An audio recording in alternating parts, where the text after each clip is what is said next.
The most common symbol in the world of Islam is the crescent.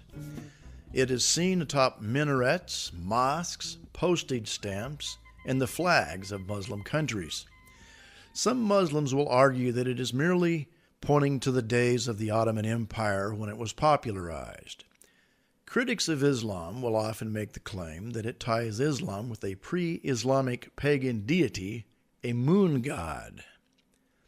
Religious symbols usually have some historical significance, as in the symbol of the cross seen on Christian churches, which obviously has something to do with the crucifixion of Christ. In order to wrap one's mind around the meaning of these symbols, it is often necessary to dig deep into the history and archaeology. Both the Bible and the Quran refer to Abraham as a key character of their origin. The history of the Quran, however, dates only to the 6th century after Christ. Its references, though claimed to be revelation of the Prophet Muhammad, it is clear that his information came from much earlier religious traditions. Manuscripts of the Tanakh, or Old Testament of the Bible, as well as the Gospels, predate Islam by hundreds of years, and the archaeological discoveries validate many of the ancient stories recorded in those religious texts. It is claimed that Abraham migrated from Ur in Mesopotamia in the lower Euphrates River Valley, north to Haran, then eventually south to Canaan in what later came to be called Israel by his ancestors. In Babylon, there is record of numerous gods, but in Haran there is a well-documented history of the worship of a moon god called Sin. A contemporary of King Cyrus, who recorded some events on what is called the Cyrus Cylinder, was a king named Nabonidus. Now, Nabonidus was the father of the Babylonian king Belshazzar, who the Bible portrays as seeing the famous writing on the wall regarding future events.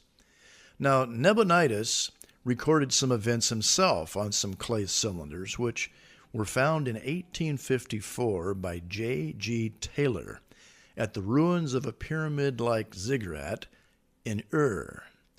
Others were found in 1881 by a Syrian archaeologist at Sippar, near the present city of Baghdad. On these cylinders, there is record of Nabonidus doing construction work on the Temple of Sin in Haran as well as Ur. There are many references to the god Marduk and Sin, the luminary of heaven and the netherworld.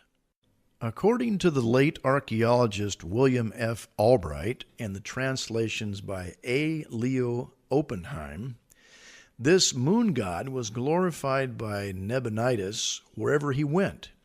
He traveled for a time south to Tema in Arabia, where he beautified the city and elevated the moon god Sin. Much of what Nabonidus built was later destroyed by King Cyrus, who was friendly toward the Jews. But fortunately, for the sake of history, these clay cylinders are quite revealing regarding what was going on while Nabonidus was king of Babylon from 556 to 539 B.C. References to the crescent moon is recorded in the Bible story about Gideon as well.